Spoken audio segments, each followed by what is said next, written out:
తెలంగాణ ప్రభుత్వం ఇటీవల తీసుకొచ్చినటువంటి జీవో నెంబర్ 21 ద్వారా అది అమలు చేస్తే వివిధ యూనివర్సిటీల్లో పనిచేసేటువంటి పార్ట్ టైం అధ్యాపకులకు నష్టం జరిగే విధంగా ఆ జీవో ఉంది. కాబట్టి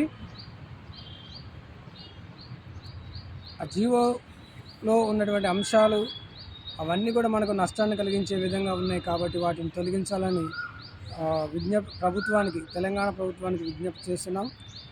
అదేవిధంగా వాళ్ళు తీసుకున్నటువంటి నిర్ణయాన్ని వ్యతిరేకిస్తూ జీవో నెంబర్ 21 రద్దయ్యే వరకు కూడా ఈ యొక్క తెలంగాణ రాష్ట్రంలో ఉన్నటువంటి 12 విశ్వవిద్యాలయాల్లో ఉన్నటువంటి పార్ట్ టైం టీచర్లు అందరూ కూడా దాన్ని రద్దు కోసం ప్రయత్నం చేస్తారు.